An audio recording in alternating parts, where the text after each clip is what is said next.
Andrea, you're muted. Thank you, Elizabeth. Whoops. Hi, everyone. Welcome to those of you who continue to join, and we'll just give it another minute, and then we'll get started. So, and for those of you who didn't hear previously, if you want to put your name, organization, and role in the chat, that's a great way to get acquainted with each other. Thank you.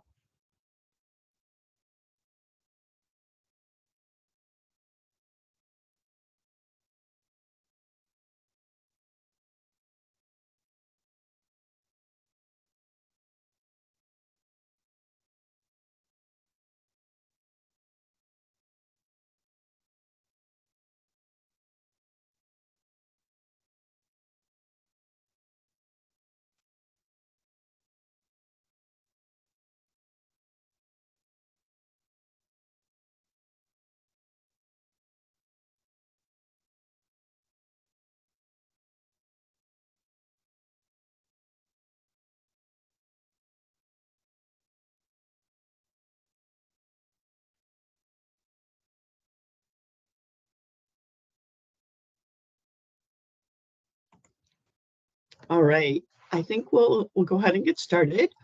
We know that people will continue to join in as they can. So again, hello, I'm Andrea Baer with USAID, and along with UNFPA, we're happy to sponsor this ongoing Healthy Markets Community of Practice. And a shout out as well to our colleague Elizabeth, who always helps to run things behind the scenes. Our colleague Farhan will not be joining us today, so we'll miss Farhan. So Judy Maboya and I will co-facilitate this. And we can go on to the next slide, Elizabeth. So as you all know, I think today we're going to focus on Kenya. And obviously that's a big topic. There's a lot of activities and things going on in country. So we'll have at least a starting point of conversation around Kenya. And before we jump in to more Kenya specifically, I'm going to invite Ben Light to say hello. So Ben, over to you. Andrea, thanks so much. Colleagues, it's really great to have so many of you on this call. I think the Healthy Markets Community of Practice is really making us think. I'm enormously enjoying this collaboration and learning from the country examples. Kenya, of course, is an environment in which a great many things are happening, and I, for one, am very excited to hear from you all. I think there's so much interest from stakeholders in Kenya to make a presentation that this is going to be, one meeting of two. So there will be a follow-up meeting to focus on Kenya. So without further ado, I'll hand the floor back to Andrea, and many thanks to Andrea, Elizabeth, Judy, and Farhan, although he can't be with us today.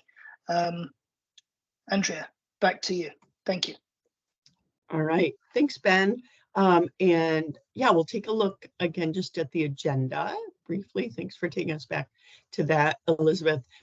So first of all, we are going to hear from Judy Maboya, our colleague within FHM Engage, and she's going to start us off with a short overview of the Kenya family planning market, just to set the stage. And then, as you can see, we have colleagues from MYDAWA, from Afya Research Africa, from Kasha, ThinkWell, Jhpiego, Bayer, along with Surrey Health, and then DKT. And as Ben noted, this is really just a starting point. And for those of you who are thinking about Kenya and activities that you might want to talk about in the future, please reach out to us. We'll probably be scheduling a follow-on sometime quite early in 2024. The other thing I just want to say is just a quick reminder for all of us to keep ourselves on mute when we're not speaking. Please put any questions that you have in the chat, and some will be responded to in the chat as we go along, and others will come back to later. And for the speakers, I am going to play timekeeper, and my apologies because I will be starting to signal to wrap up around the 5 or 6 minute mark, just so we have time for everyone. So with that, I'd like to introduce Judy Maboya from R4D with the FHM Engage project. Judy, over to you.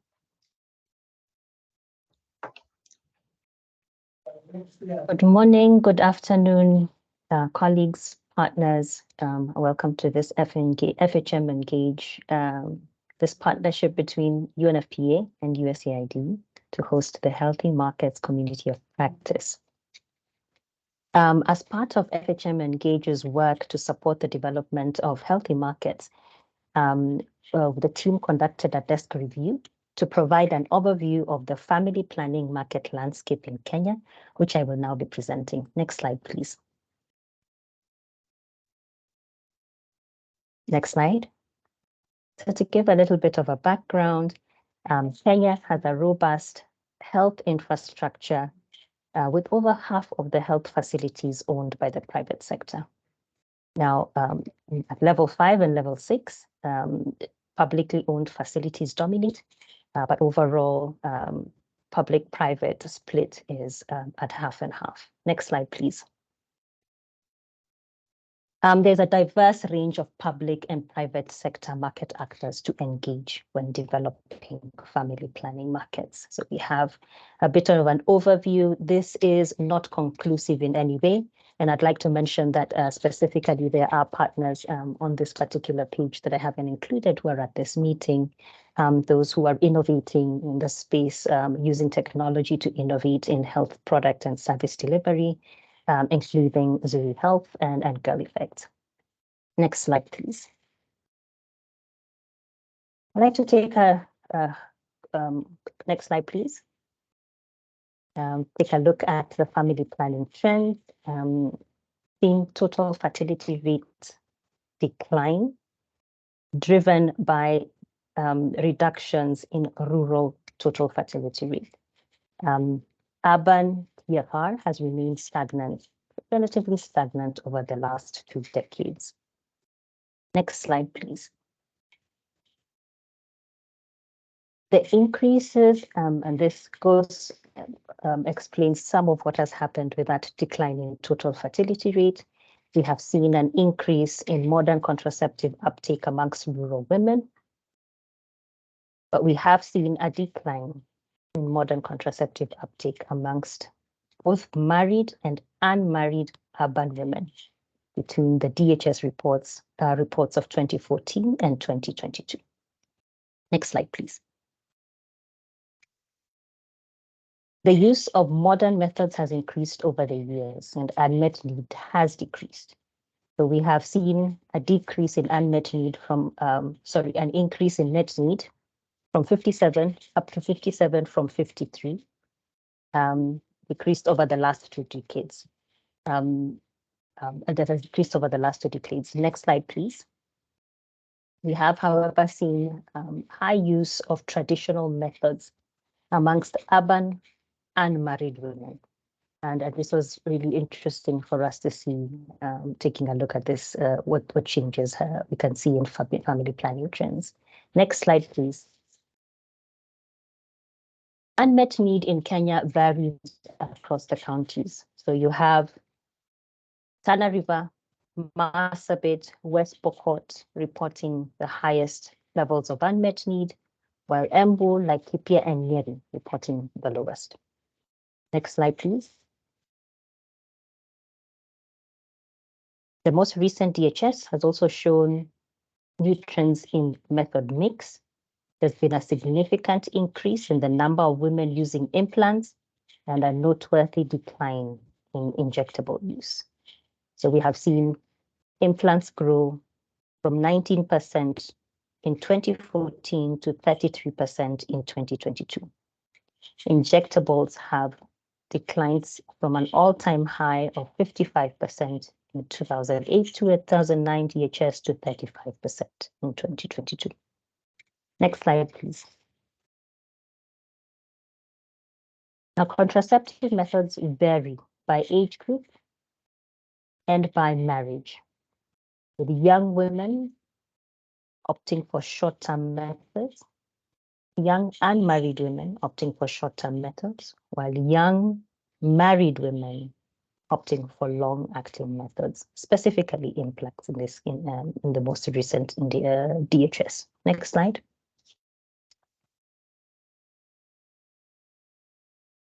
Method mix also varies by residence and wealth quintile. Wealthier urban women will opt for oral contraceptives and IUDs, compared to the poorer women, the poorest women in the lowest wealth quintile who would use injectables. Next slide, please. Who delivers family planning services and products? Next slide. Over 40%, nearly 40% of family planning products are offered through a private service arrangement. Of note, emergency contraceptives are almost overwhelmingly delivered in the private, obtained by women from the private sector. Oral contraceptive pills at 65% and condoms at 66%. So a significant source of method for users. Over 35% of the users source IUDs and injectables from the private sector. Next slide, please. Who is the market failing? Next slide, please. So the demand for family planning in Kenya, it's about just under 8 million women, with about 5.5 million women who are current users of contraceptives, and an additional 2.4 with an express need who are not using any modern method of contraception. Next slide.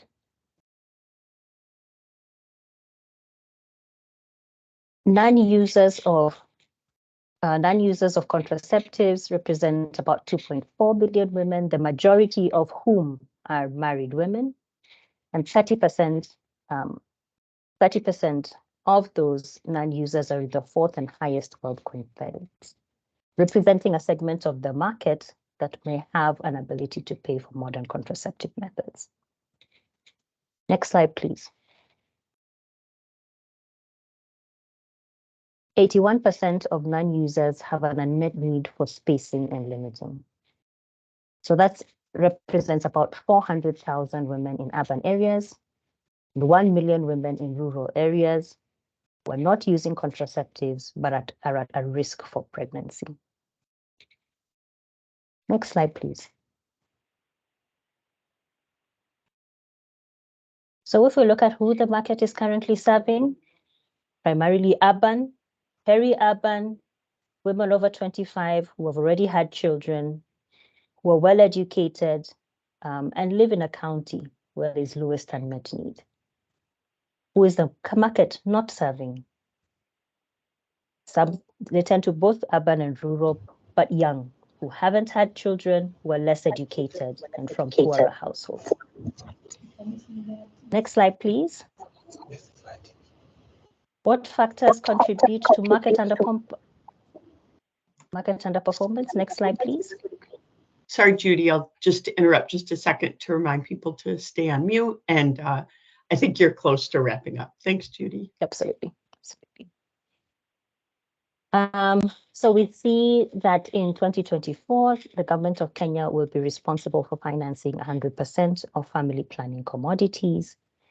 And you see that that gap is filled. And so there are challenges that we've already seen in the current family planning market. They would become more acute if that funding gap isn't met. Next slide, please. So we have seen overall what we found was that there are challenges in demand generation, in supply, in commodity financing, in information and regulation that impact market health. The ability of financing to ensure that there is commodities available in the market, the ability of an expanded range of methods, primarily longer-acting methods in the private sector, which are currently overwhelmingly delivered in the public sector, Demand, we can see that there is a certain in urban women, a decrease in urban women using modern contraceptive methods. The lack of information, real data about what's happening in the private sector, and really thinking about the flow of commodities from public to private sector and how that inhibits private sector participation in the family planning market. I think that would be my last slide. Thank you. Wonderful. Thanks so much, Judy. A lot there. And I know it raised some questions for me, like why the decline in injectables use, for example. So inviting now our colleague from MYDAWA, and I'm not sure if it's going to be Priscilla or maybe her colleague, Maeve Rafferty. Thanks, Andrea. Hi, my name is Maeve Rafferty. I'm the project manager at MYDAWA. Unfortunately, our country director, Priscilla, sends her apologies. I'll be presenting on her behalf today. Just before we get started, any information provided in this presentation are interim results and are not published, therefore are not for onward sharing beyond this presentation. Thanks. Next slide, please. So who is MYDAWA? Next slide.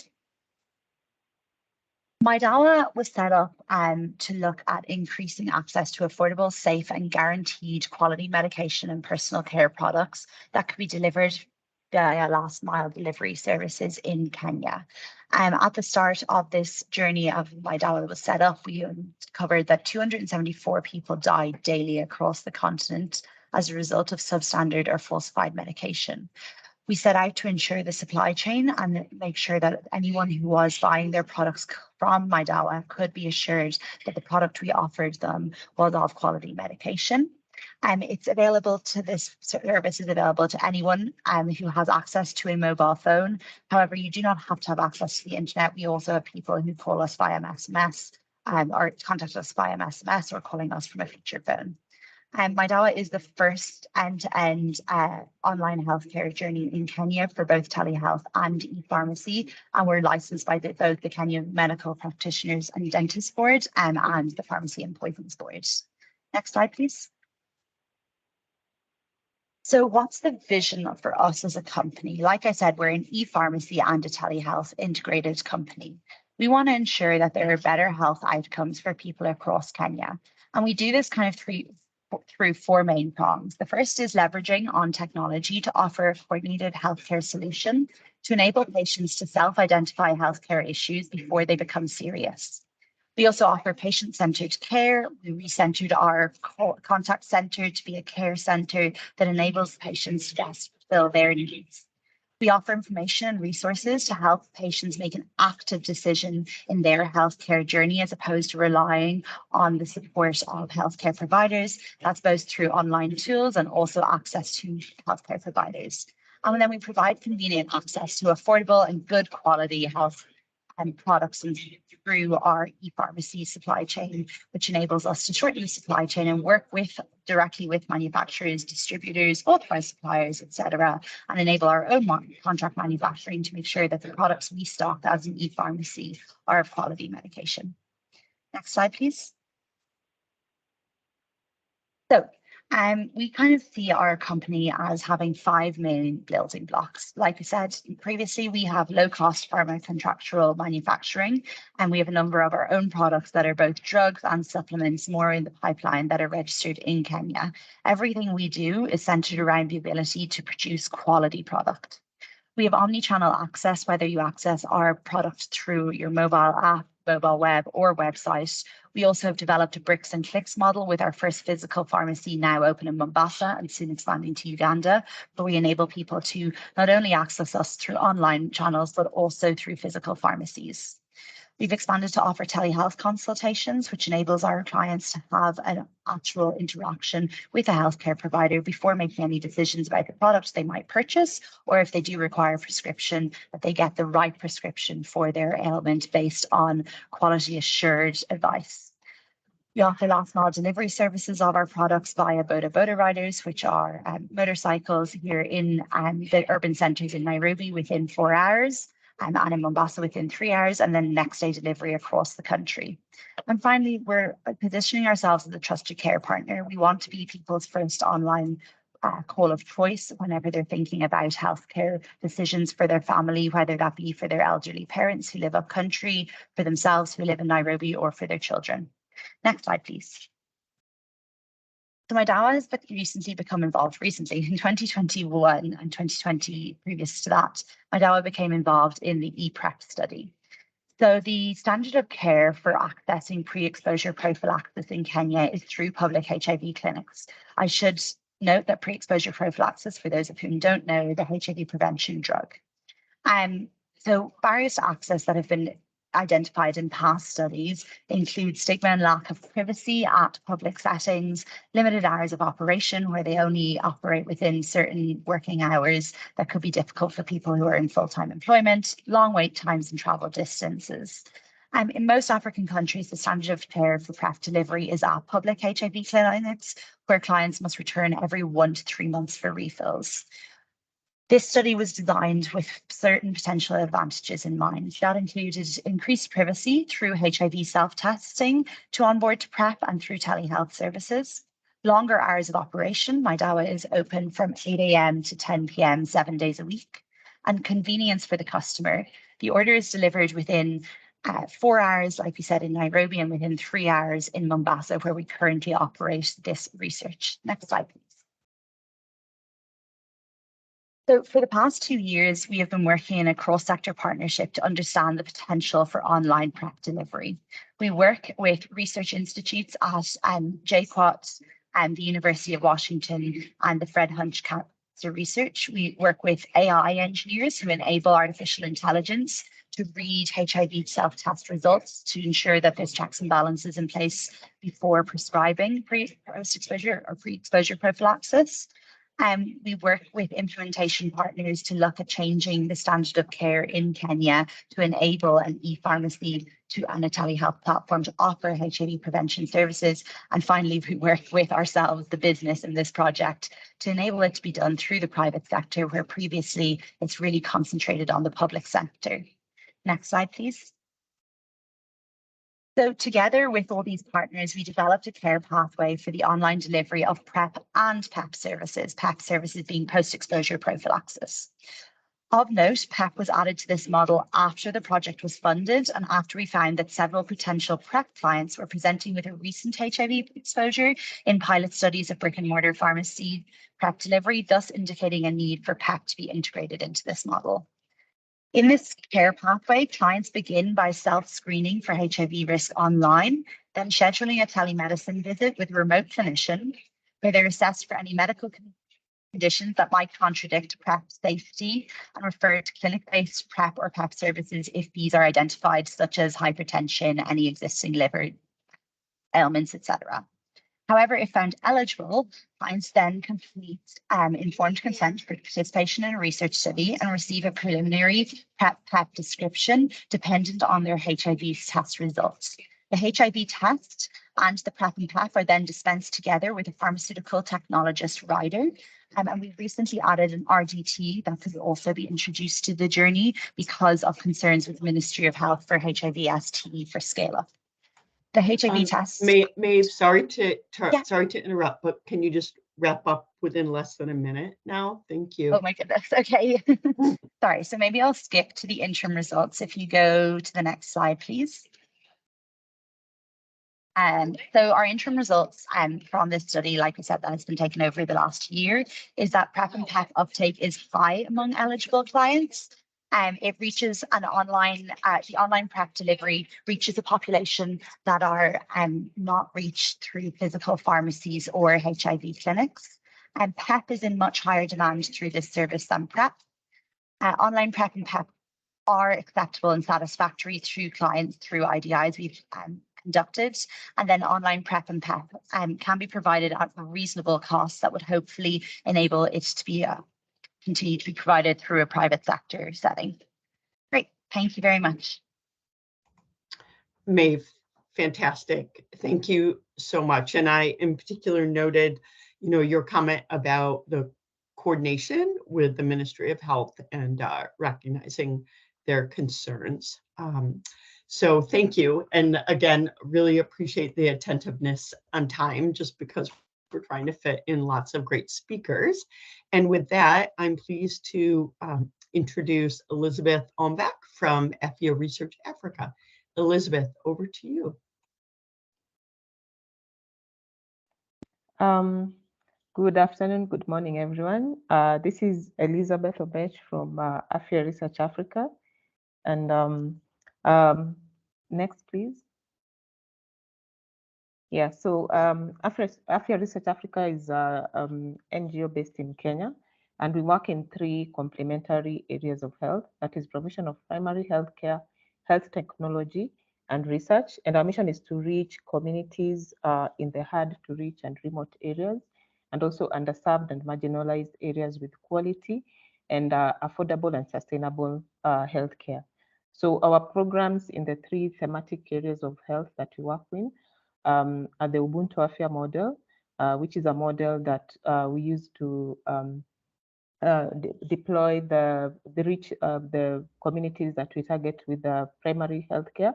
Then under health technology, we have the Stone HMIS, and we have work on research and evidence. Next, please.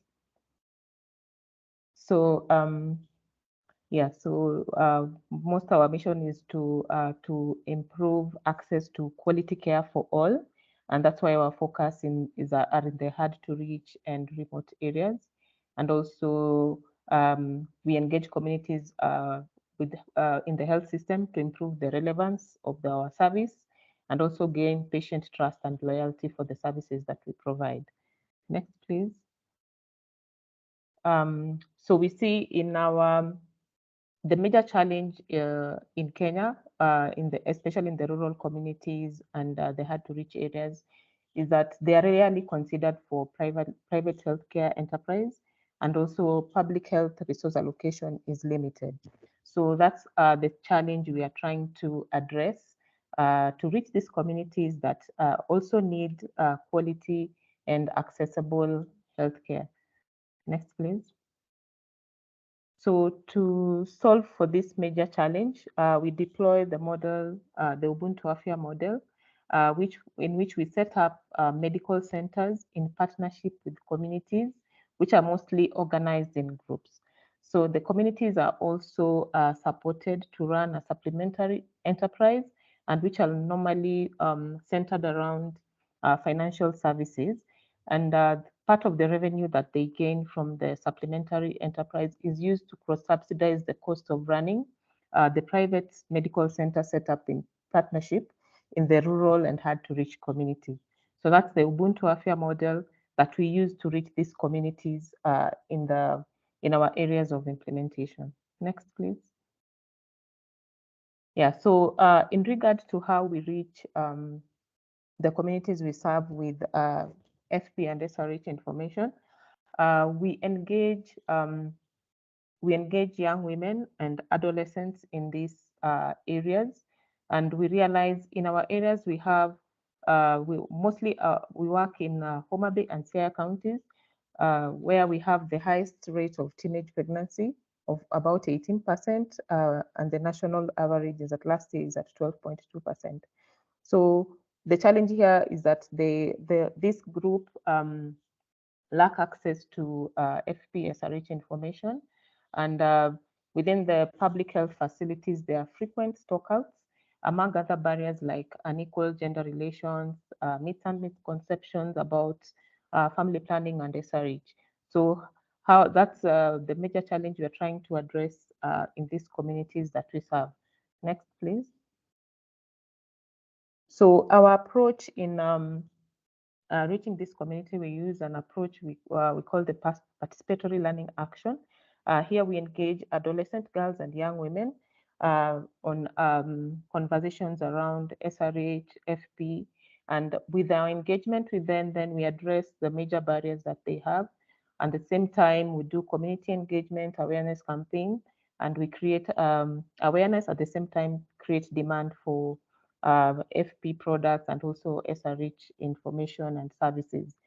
So to cater for the awareness and demand creation, we also ensure that they supply within our partnership. We also partner with the government, the MOH facilities through a PPP model, which ensures that whenever there's a stock out, then as a private practitioner in that place and within our partnership, we're able to stock the FP commodities that are stocked out for the time period that they are stocked out. And also our model, as I've explained, is a partnership and there's supplementary enterprise subsidize the cost of care. Then it means we are able to provide these FP services and commodities at an affordable price, cost for these communities in the rural areas. Next, please. So, so far with our approach, we've been able to directly reach 400 adolescent girls and young women. And this is an age group between 14 to 24 years. And we've recorded across, we piloted this approach and in 10 facilities in Homa Bay and Sierra. And we have been able to see about 600 adolescents, over 600 adolescent girls accessing FP counseling. Some of them have accessed the products, and we've been able to record a 42% increase in uptake. And within all the women of reproductive health, we've provided FP products to over 5,000 women. Next, please. Yeah, so in our engagement with this, in our communities, we also collect feedback, and one of the major barriers that these groups face, especially the adolescent and young women, is privacy in accessing the services, lack of friendly services, or what they will term friendly services for adolescent girls. Also information about FP SRH, lack of preferred methods. There's a lot of myths and misconceptions, and also addressing emerging issues around FP-SRH. So in our participatory learning action, then we're able to address these major main barriers and address them using locally available solutions within our context. Next, please. Yeah, so that is a summary of how we are creating demand and supplying FP SRH services to our communities with a special focus on adolescent and young women. So we've been able to do most of the work with support of our partners. Thank you. Excellent. Thank you, Elizabeth. And I really applaud the local approach and notice that the 42% increase in FP uptake was pretty incredible. So thank you.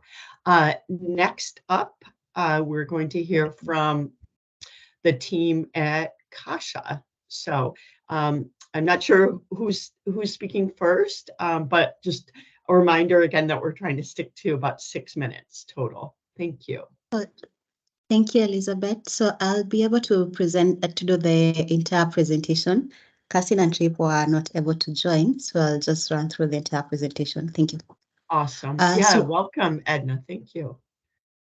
Good morning and good afternoon, everyone. So Kasha is a platform where we provide people with access to health products, as well they have a choice to identify the products that they have, and we brand as a health platform where people can be able to trust us.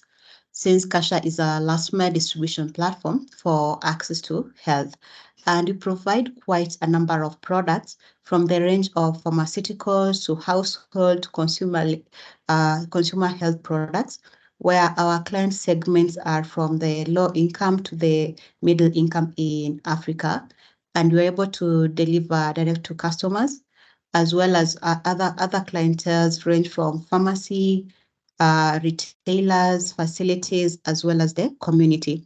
So we provide products which can be able to support people across the life stages, from being newborn, child health, maternal health. And in terms of health, we are able to cover from sexual health, family planning, non-communicable diseases, and most recently, where we'll be delivering HIV, both PrEP and ARVs for treatment through our platform. Next slide, please. So in a nutshell, in terms of our platform, so we provide integrated products basket size where we have more than 1,600 SKUs and more than 350 health and pharmaceutical products along the categories which we had mentioned. And also we work with various manufacturers as well as distributors to be able to provide for them useful market and consumer insight. As well, through our platform, we're able to provide real-time visibility and analytics where someone can be able to know where exactly the product was delivered and to how many people, as well as to get feedback from the end user. In terms of our omni-channel, we distribute through the direct to consumers, pharmacies, retail pharmacies, hospitals, and health facilities, as well as we provide a digital ordering platform for individual client as well as the resellers, which is also optimized for the low income markets. We have an agent network where our agent network are able to pitch about Kasha, which can be able to help them to generate a stable income for their family. And the agents, they have tools which are able to support them to be able to do their work, as well as to engage with the client and refer them back to Kasha to be able to place orders. In our platform, we also provide health services and information where we are able to provide pre and post care support to patients via the agent network as well as the in-market team. Next slide, please. I'd mentioned about the integrated basket size that we have, as well as I'd mentioned about the real-time visibility analytics. So in a nutshell, we provide both health products as well as fast-moving commodities.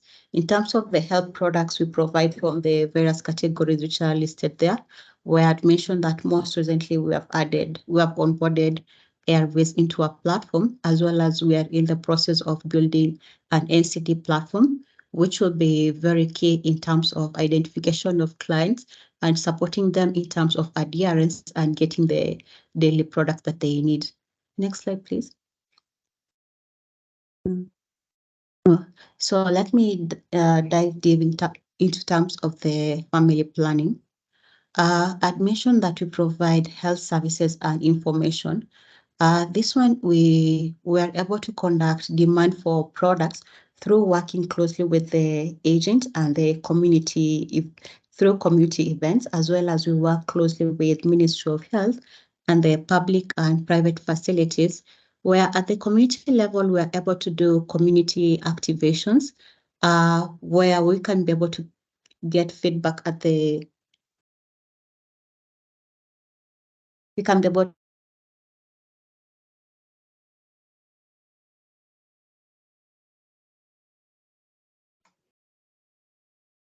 Edna, I'm not sure if we lost you. I know I don't hear you.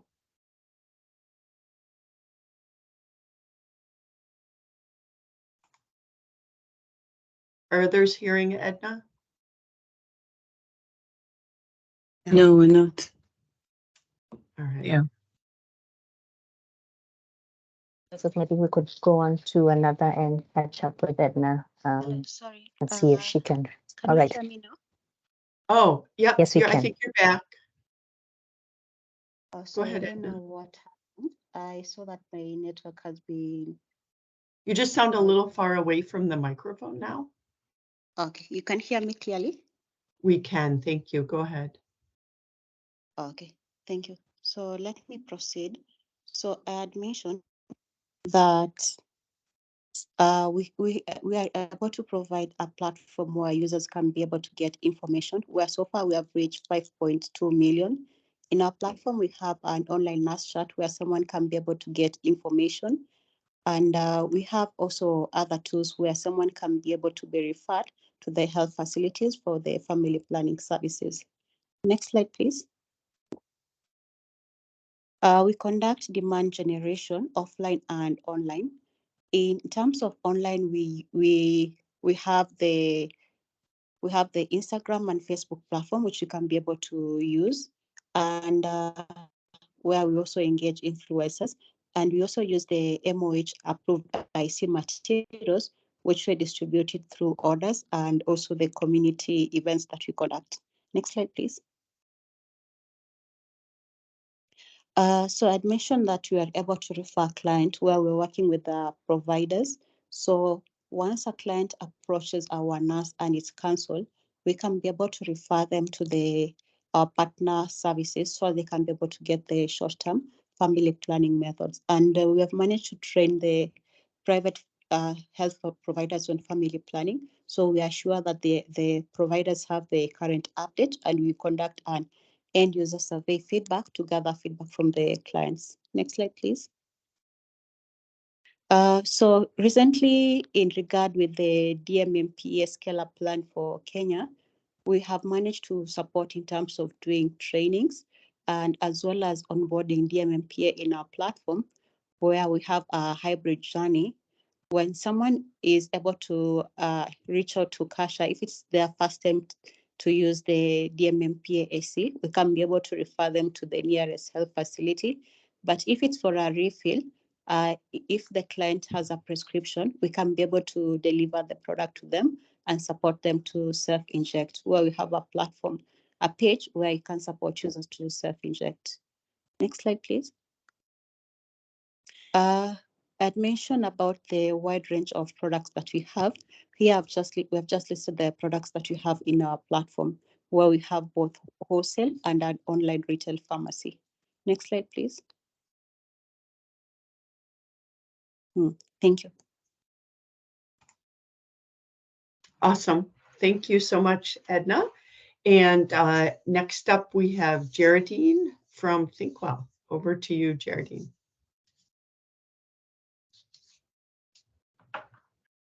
Thank you, Andrea. I think I'll not put on my camera in a very low bandwidth area. Yep, but thank you for fine. Yeah. Okay, so I think I'll go first by introducing ThinkWell, and with us we have our regional director, Musova. Felix wasn't able to join us. He has another assignment, and so I'm going to be presenting on behalf of ThinkWell.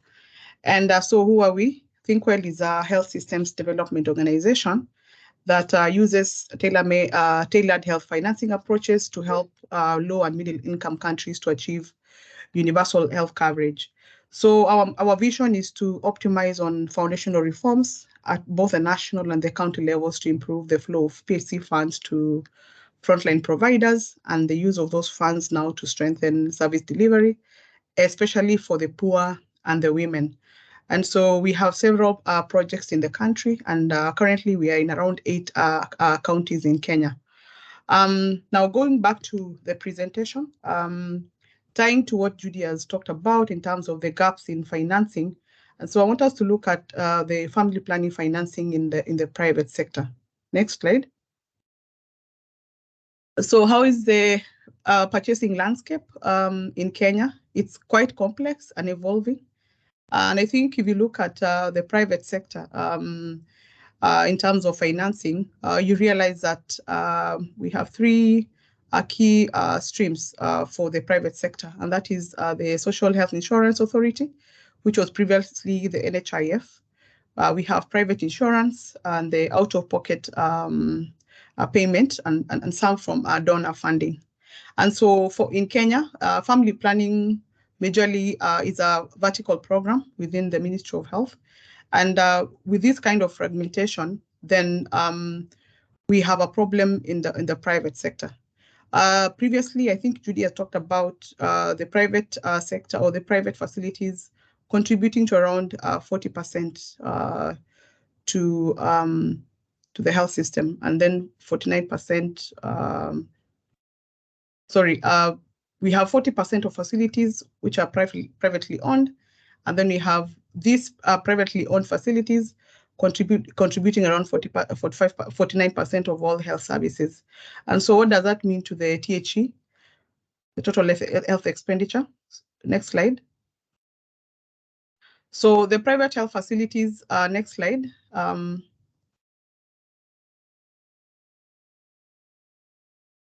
So the private health, the private providers contribute to around 40% of the family planning services offered in the private sector. But as previously mentioned, it is basically around the short-term methods. As you can see, we have around 37% of FP services offered in the private sector. What does that mean for us as we look at financing for the private facilities? So it means that we need to see how can we incentivize the uptake of permanent methods or the long-acting and reversible methods in the private sector to improve the choice and to complement the public sector. Currently, because of the vertical program in terms of provision of or procurement of family planning products, it means that the private facilities are not really incentivized to provide that comprehensive packages that women would want to access. And so it means that even the wealthy probably who would have accessed the service from the private sector then have to go to the public sector, further disenfranchising the poor women. Next. So as I talked about choice being defined by income level, so a financing architecture that explicitly covers FP services in the public and private facilities can improve the choice and a range of methods and preference. And so these financial barriers, especially for the poor women, deny them access to FP methods and providers of their choice, because we all have equal rights to access to services where and when we want. And so if we do not have the private providers in the equation of the health markets, then it means that women are further disenfranchised. And so progress towards covering women in poor households could improve the choice of provider and method. Next. So we have some of the challenges that we've seen with the private providers in the family planning space.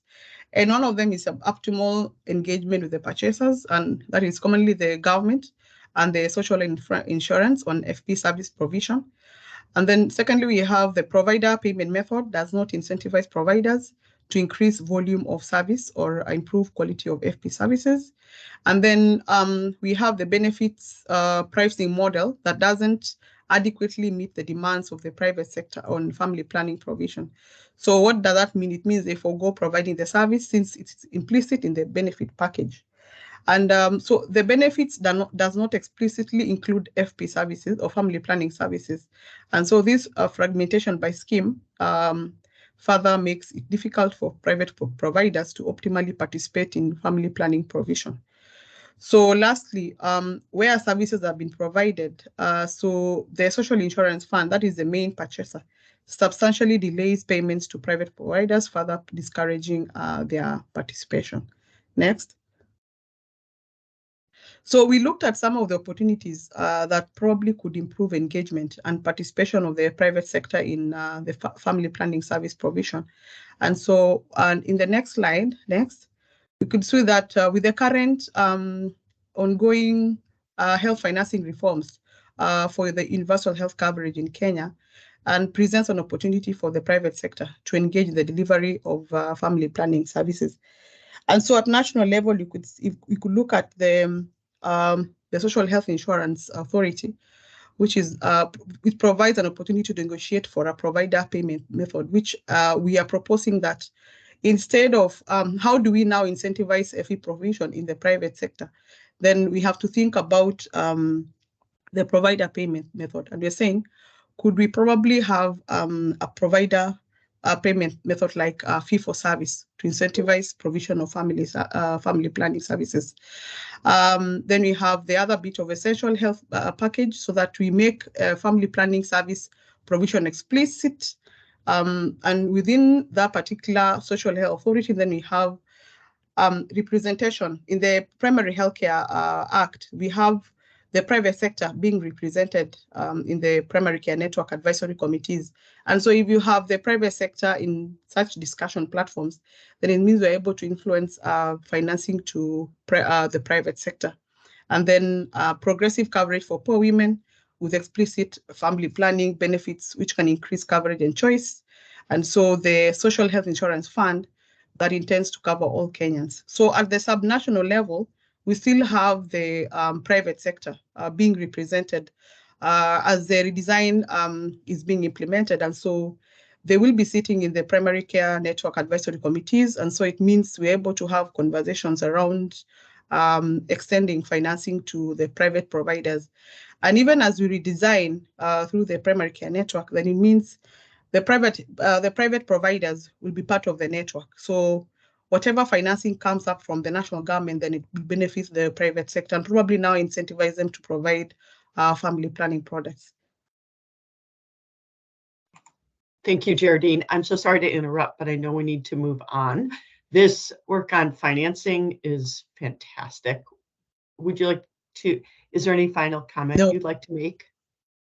Yeah, so our comment is, as from the financing lens, we need to think about how to change the provider payment method so that we're able to incentivize these providers to provide family planning services to the women of Kenya. Thank you, Andrea. Yeah, thank you so much, Geraldine. This is amazing work. Thanks to ThinkWell for this. And now over to Levi from Jhpiego. Thank you, Andrea. I'll present on behalf of Jhpiego and our partner IHI. So next slide. So we're looking at the Kenya's roadmap for private sector provision of contraceptive implants as what we've been able to do so far. Next slide. So what to expect from this presentation, we'll be able to provide a short background where we are right now when it comes to Kenya's contraceptive implant market. Where do you want to go? How will we get there? And some of the key resources that you can be able to refer to, and some of them that we've been able to use. Next. So some of the background is that despite the success of contraceptive implant introduction into the public sector, the implant provision still remains underutilized, basically in the private sector.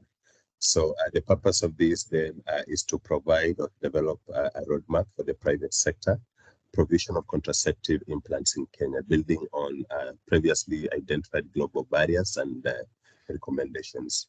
So from 2013, the Implant Access Program, which established the volume guarantee working with Buy and Mark, led to availability of these implants into the public sector, reducing the prices by 50%.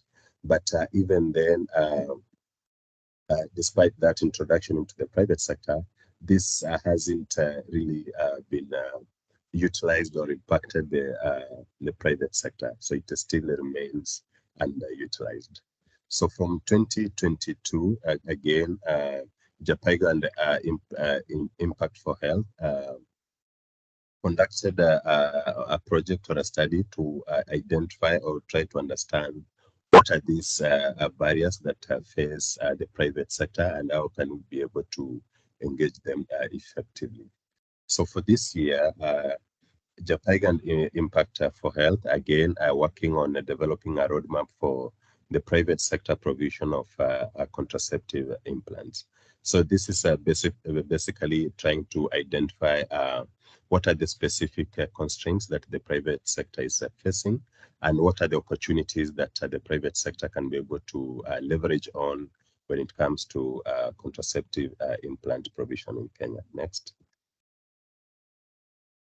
So our methodology, again, part of the background is that we conducted a rapid literature review of about 55 articles.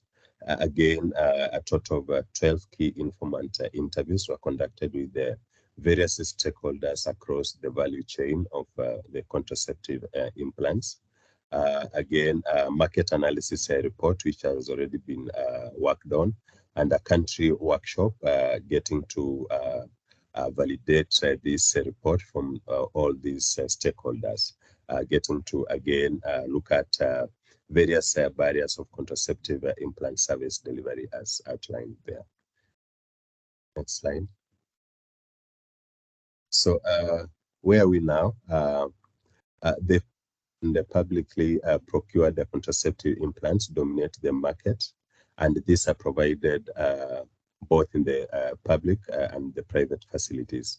However, the private sector is expected to lose access of free commodities, which is an opportunity to expand a true private market. So looking at the graph below, you can be able to see that when it comes to the implant provision, the private sector has a smaller share, and this again, we're looking at it in terms of if their access or share was increased, then this could double their coverage on the number of people that they can be able to reach.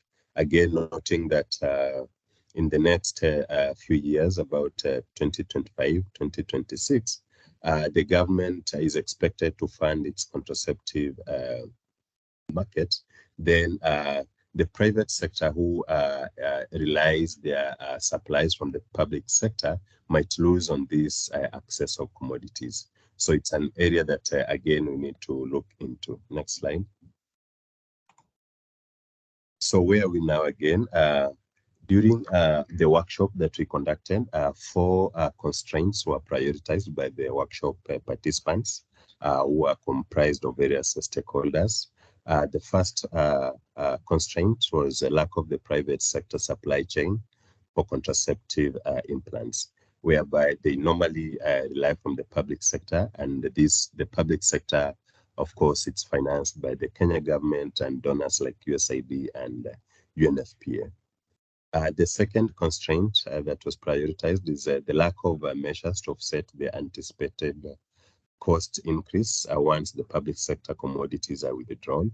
There is no incentive for the private sector to purchase contraceptive implants, since they can actually access them for free, and no mechanism to finance upfront capital pooling purchasing power.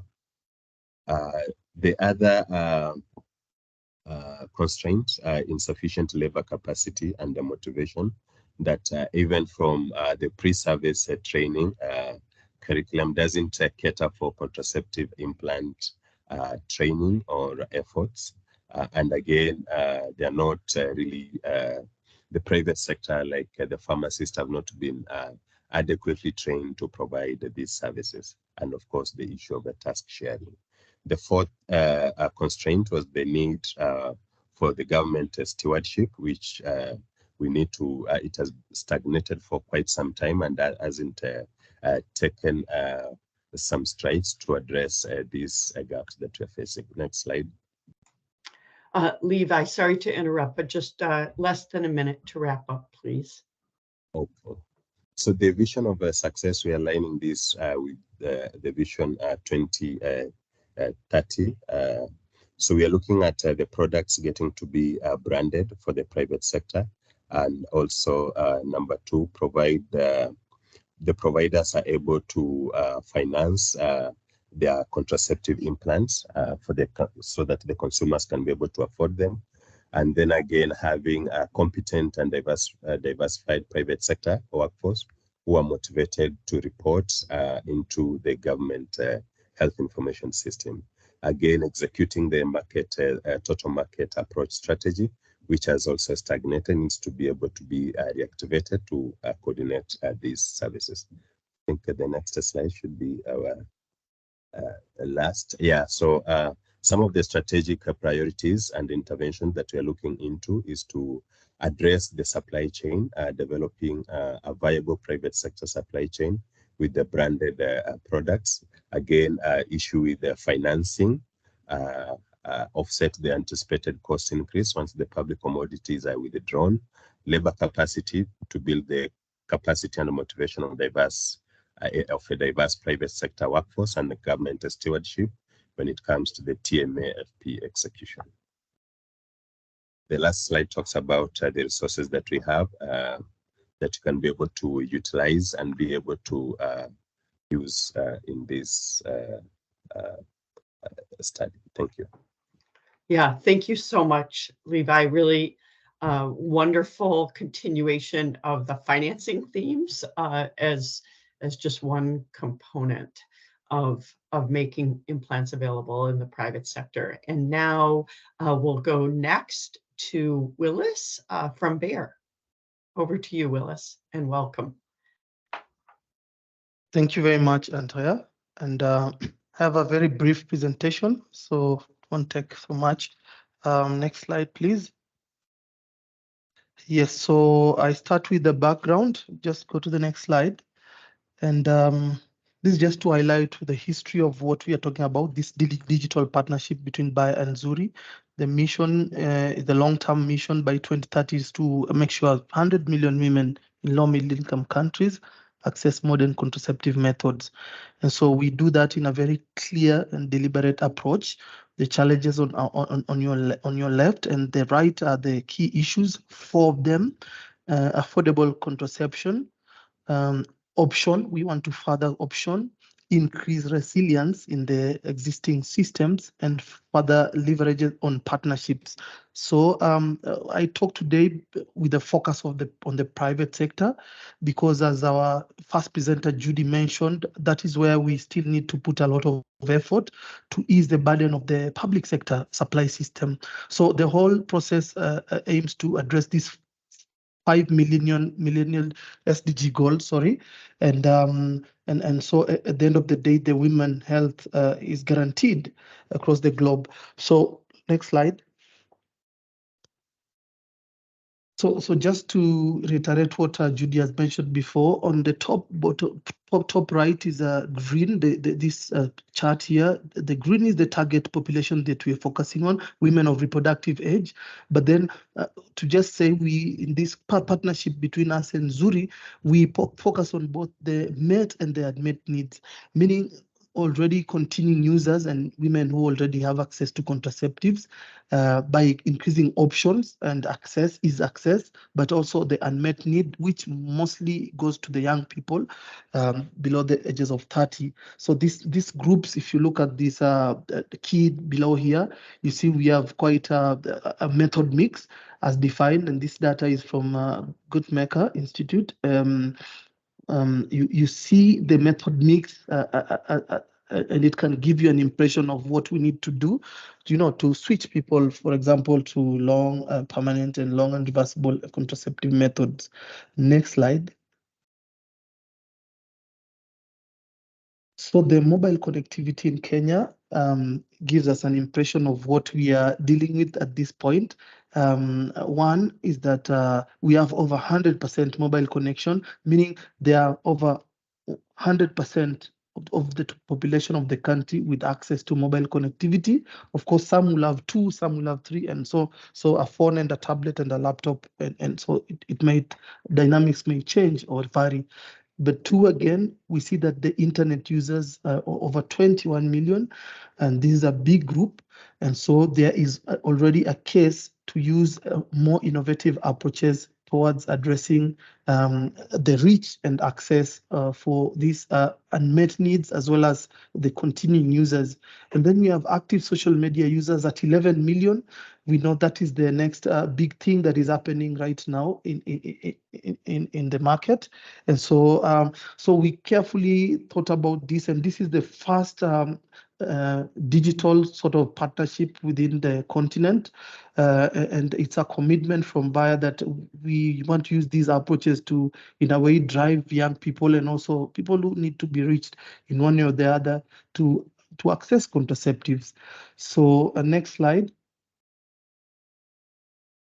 So Bayer and Zuri partnership proposition, initial phase is a 6-month sort of pilot, but then we are committed to run it for 3 months. And our aim of working with quite an innovative organization is because we are interested in growing the reach, in growing the private market so that they play a bigger role. And so the commitment, if you look at the bottom linear process, is that within 1 year, the plan is to target 1.38 million people with just campaign creation of awareness and so on and so forth. And then this number translates to a 30% conversion. And this is the number that we offer education and information, specific information. For example, we reach you on social media, We ask you to go to specific websites and specific hubs, tech hubs, where there are chatbots, there are internet chat nurses, and so on and so forth, to now educate you. And so this is, again, narrowed down to another percentage, 13, where now the number of people that we drive towards access to services, and then eventually the number that we can confirm that we shall have contributed to accessing contraceptives, going down to 48,750. And remember, these numbers are audited. These numbers are very high threshold. We use external auditors like Deloitte to make sure that we are able to, clean and claim. And these partnerships are not restricted to Bayer. Any other organization who feels that they can contribute and work with Zuri are free to join, so that we are able to, further our cause. So this is just a glimpse of the website, but because of time, I will encourage you to really interact with Zuri platforms, chatbot, app, and website, and so many other access points that they already have available in the country and the 5 other countries that we shall work with. So thank you for the time, and I stop at that. Wonderful. Thank you, Willis. And you piqued my curiosity about the 5 other countries. So more to come on that later, it sounds like. And our final speaker is Stephen from DKT Kenya. And then I hope we'll still have a few minutes for questions. So please feel free to put your questions in the chat. Stephen, over to you. Welcome. Great. Thanks, Andrea. Good afternoon, colleagues. With me in this call is Mary, our regional director, and we have Helen, who is our programs manager. So talk about DKT and how we are working to distribute high quality and affordable sexual reproductive health products. Next slide. Next slide, please. Now, where are we as DKT? I'm showing the map of the globe, and where you can see the dark colors, we have offices present in those countries, and the lighter shade is where we are supplying product without necessarily having an office in the country. And as DKT, we are a social marketing organization that has been in operation for over 30 years, and we work to provide products for family planning, HIV/AIDS prevention, and other products for reproductive health. We are the largest private provider of those category of products, and we keep working to increase presence and access to these products in as many parts of the world as we can. Next slide. Now, some of we have a variety of products, and I've categorized them into 4. At the India, we have non-hormonal IUDs, we have emergency contraceptive, we have oral contraceptives, and we have injectable contraceptives under the brand Lydia. We have care, and under care we have misoprostol, misoprostol with a prostol combination, and we have a manual vacuum aspirator. Then we have our kiss condom category, where we have a variety of variants, including those are scented, and these are very appealing to especially the age group that we target, the 18 to 25. Then the other assorted categories, we have implants under the name of Levoplant. We have hormonal IUS under the name of Eroina, and we also distribute the DMPA SC by the name Sayana, and we do this on behalf of Kaiser Laboratories. Next slide. In terms of strategic focus, we have 3, and I'll be speaking to each one of them in the next slide. But I'll focus on Kenya, and I will say in Kenya, and from Kenya office, we are managing Kenya, we are supporting Kenya operations, Uganda and Tanzania. We started operations in 2017, so it's been 6 years of making the products that have shown available at an affordable price. Next slide. Now, in terms of strategic focus, we work towards increasing availability of our products. through as many channels as we can. The image on the left is showing some of our colleagues doing activities in a pharmacy. So we sell in pharmacies, we sell in dukas, and we visit healthcare providers to make sure that our products are in as many channels as possible. And we use commercial techniques. Like you can see, we are putting watch lines to make sure that we build strong brands that consumers can identify with. On the right, that's a forum where we are training healthcare providers, and you can see us demonstrating and displaying our whole category of products. And through this, we are saying we are training both in the private and public sector to ensure that the providers know our products and they are being able to recommend the same to the consumers. Next slide. Now, in terms of supply chain, we've categorized our channels into three. We have the pharmaceutical distributors, and through this channel, we are able to provide all our category of products.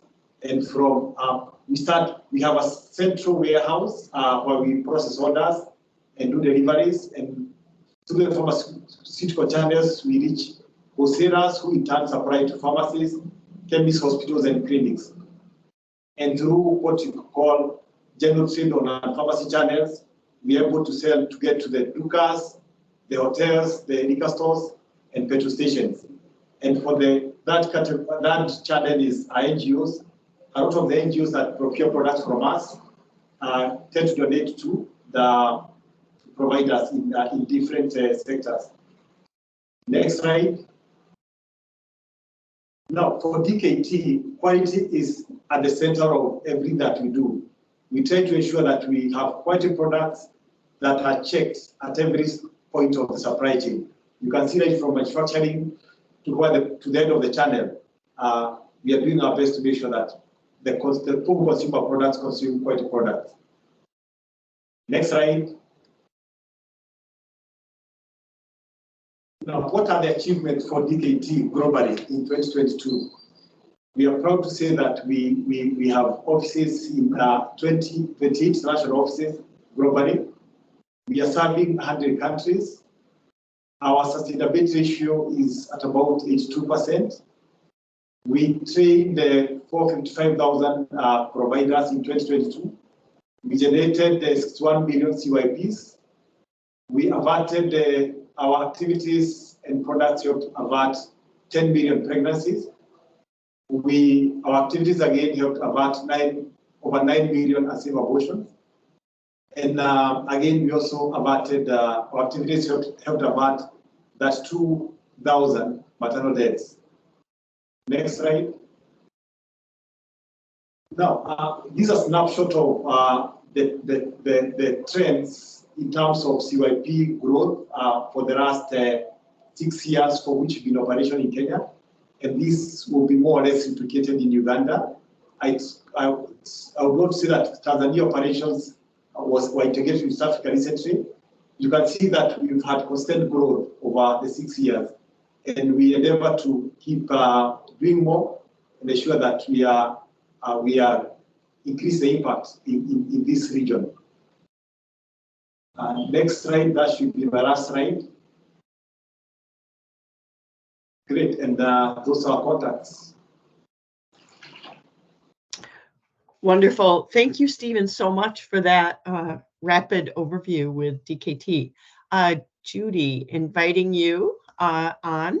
We have finished our run through of the speakers, and now we want to open it up for questions that have been put in the chat, or Judy may have some lined up. Over to you, Judy. So I will be welcoming everyone to this Q&A session. Please go ahead and add your question to the chat or just unmute your microphone and you can ask the presenter directly. Perhaps to kick us off, I will start with some questions that we have in the chat for Kasha. We had a number of questions around your operating model. Are you an aggregator across the value chain, bringing together manufacturers, providers, and consumers? I think there's one of the attendees wanted to hear a little bit about how you set up your operating model. The second question goes to your assessment. How is this assessment conducted before medicines are dispensed, including contraceptives? And then and that goes for Kasha. And then we had a question for Geraldine from ThinkWell. That has been answered in the chat, but I think a little more is lots of questions around private sector financing for family planning commodities beyond Linda Mama, which is coming to a close, and how can we more effectively elevate those priorities around the primary healthcare model that's currently being tabled. Over to you. Would we start with the Kasha team? Thank you so much. So I'll start with the part about how we are able to work closely with the manufacturers. So for this one, we are able to link up with the manufacturers so as we can be able to get their products from them. Right now, we are getting our products locally, but in this November, we're trying to see how we can be able to bring the manufacturers together. And we are working on an NCD platform, which will be able to help us to do that. And in terms of our operation, we are able to conduct last mile of the products to the client, where I had mentioned our clients are from the individual end user, as well as pharmacies, health facilities, and shops. For shops is mainly condoms and sexual health. And in terms of inspection of our products, for the manufacturers where we get the products or all the distributors, we ensure that they're already registered and the products are registered in the country, so as at least to ensure that the products which we are selling there are of good quality. Thank you.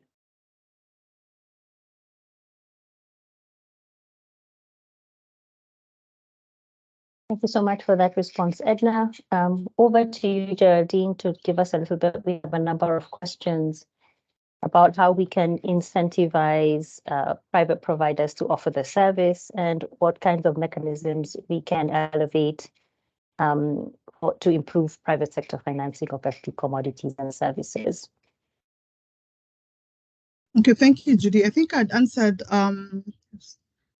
the first question, but probably just to highlight or emphasize, we are looking at the Linda Mama, which probably might be phased out, and previously you can see how the government or the purchaser was compensating for that service offered was through the rates that they were reimbursing, which was quite low. And so we are proposing, as we implement the new reforms, then could we look at now incentivizing these private providers by opting for a different provider payment method, and which probably could be fee for service. Initially, within the Linda Mama package, FP was within the postnatal care, and the reimbursement was around, is it $2? And so that was quite low because it means you only probably compensating for that commodity, but now you're overlooking the issues of, say, human resource and all the other inputs to ensuring that this mother gets a service. And so if we could have the provider payment method changed to be fee for service, it means the provider will be compensated for the service he has rendered. And so we incentivize these providers to provide a more comprehensive package for the mothers who want to access the family planning services in these particular facilities. And then I've seen a question that he has asked about so many questions have come in. The question about what are the opportunities for elevating private sector FP within the context of Kenya PHC priorities. I'll still go back to the reforms that we've been talking about, the recent reforms. And you can see really the private sector has not been left behind. because through the social health insurance, it means the private sector is included within the different levels of care, be it level 2, 3, 4, or 5, where we have the hospitals and the PHC level. So within this particular network of care, then it means that the private sector will be contracted to provide services to the beneficiaries of the social life insurance scheme, and they'll still now receive.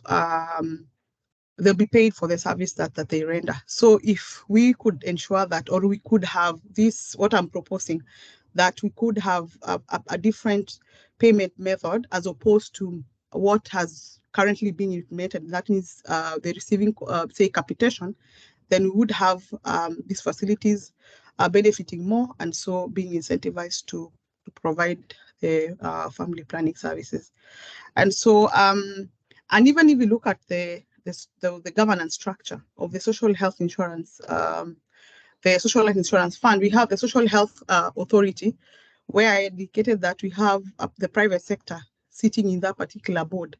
And even at the PHC level, then within the primary care network, we have the primary care network committee, where the private sector is represented. And even as we redesign in the PHC, we have the private providers at level 2 and 3, that is the dispensary and the health center. They still form part of that particular network. So as we enact the laws that have recently been assented to, it means that if level dispensary or a health center is within that particular network of care, and they attend to these mothers who have come to access services, then they'll receive compensation. We are yet to know that it is through capitation or it will be through fee for service. So I don't know if I've answered that particular question to Saka. Over to you, Judy. Thank you so much, Ernestine. And Kasha, I hope the question has been answered as well, and continue to engage beyond this particular webinar as well on what can be done to increase private sector participation by ensuring that they're covered with the financing mechanisms that are currently being assented to. Any additional questions I may have been missing from the group? I'm taking a look at the chat now. I don't see any Judy, questions we may have missed. Please this feel one. Yes, yeah, Judy, while you're looking, this is Andrea, could I ask a question? And this might be a question initially for Elizabeth from Afya Research Africa, but also for others. But first to Elizabeth, I noted that, Elizabeth, you noted about unequal gender relations, and then talking about the SRH activities with adolescents and young women. And I was just wondering if you could comment more on how ARA approaches that aspect of gender in working with adolescents and young women, and around this whole aspect of SRH and contraceptives. Okay. Thank you, Andrea. So on the on the unequal gender relations is mostly about the ability of the adolescent and young women in the rural areas to make their own decisions around FP access, SRH, mostly around gender norms and the ability of choice and access. So you'll find some of the young women, they may not access the type of FP method that they may want, or in some instances, then if they are identifying as married, then the partners also have a say, which sometimes, most of the time, due to the myths and misconceptions, then they are not allowed to make a choice about FP, contraceptives, and reproductive health issues. So how we are engaging with this group is to identify the barriers and identify local solutions that are able to address these barriers that may be unique in their context. So for example, addressing this unequal gender relations, then a solution they may want to talk about is involving the other gender, the males, and also the other older male and female relatives or people in positions of decision making in conversations to understand issues around SRH and FP, also appreciating that there's their rights when it comes to SRH, even if someone is below the age of 18. So those are that is our approach in addressing the FP SRH issues in our context in the rural areas that we serve. And was there another question? Sorry.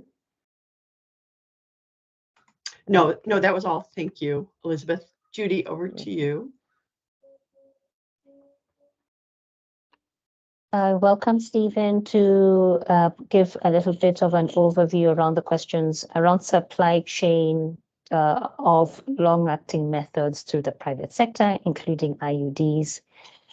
And then we could have, I do see that Anne has provided quite a comprehensive view of how the social health insurance will be financed. And perhaps we could also welcome her to give a few comments as well. Over to you, Stephen, and then to Anne. Thank you, Judy. In Kenya, DKT is the number one. We are ahead of. We are the largest provider of IUDs and other long-term methods in the private sector. And how we are ensuring that they reach our providers is ensuring that we supply our distributors, and we work with the big pharmaceutical distributors like Surgifarm, Leader, and Transwide, and through them we are able to move them to the wholesalers. And the other thing we're also doing is we have about 9 medical reps who move around the country visiting providers, ensuring that they have a contact person to reach when they need the product, and they can be connected to the nearest store that has the product. And on the chart, I'll provide an email address through which can be reached by those who be interested in procuring our IUDs or implants. And I also want to say that we have both hormonal and hormonal, taking care with different years of protection, 3, 5, and 10 years.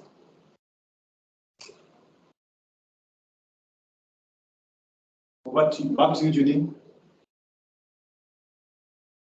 Thank you, Stephen.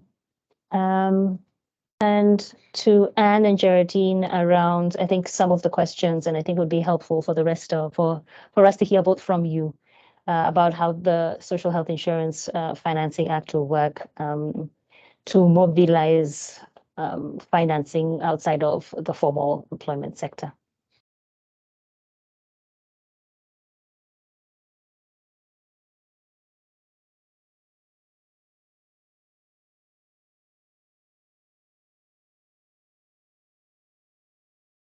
Hello, let me go ahead. Perhaps Geraldine is not able to, her network I know is tricky wherever she is.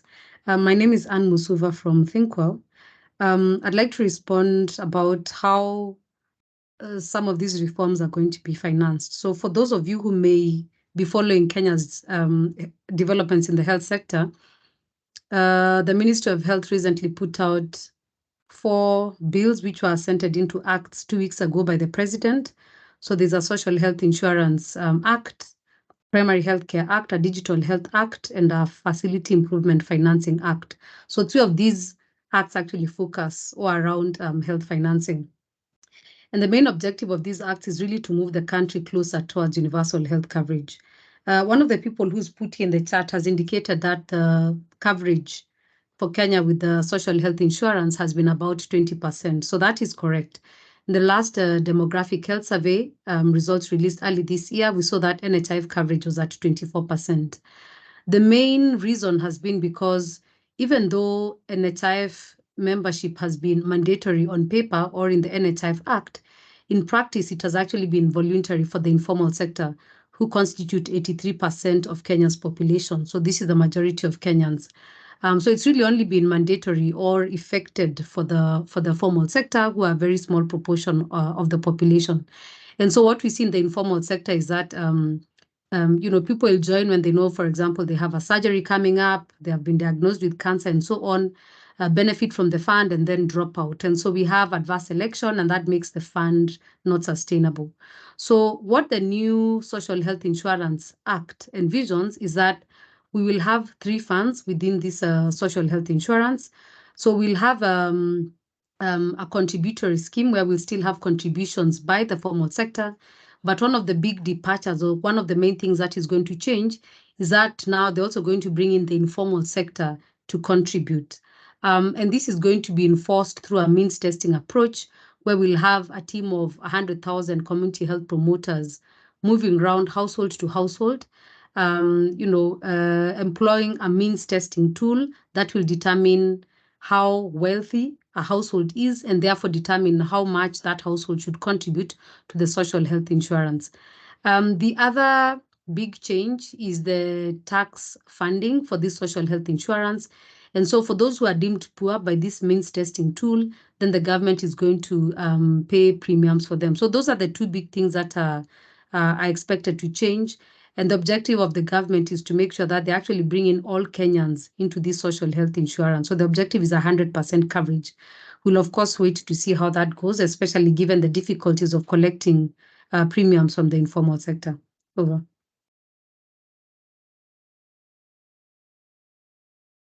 Thank you so much, Anne. I'm hoping that question has been answered as well.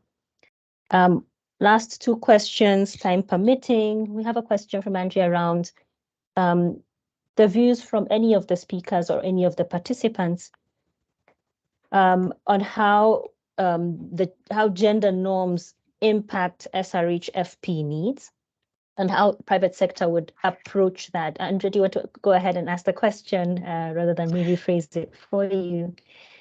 Yeah, no, I actually was just going to say, Judy, since I know we're out of time, that's really just a question I'll put out to people and be happy to hear from everyone later. I think it's fine if we need to wrap up, given that we're over the hour.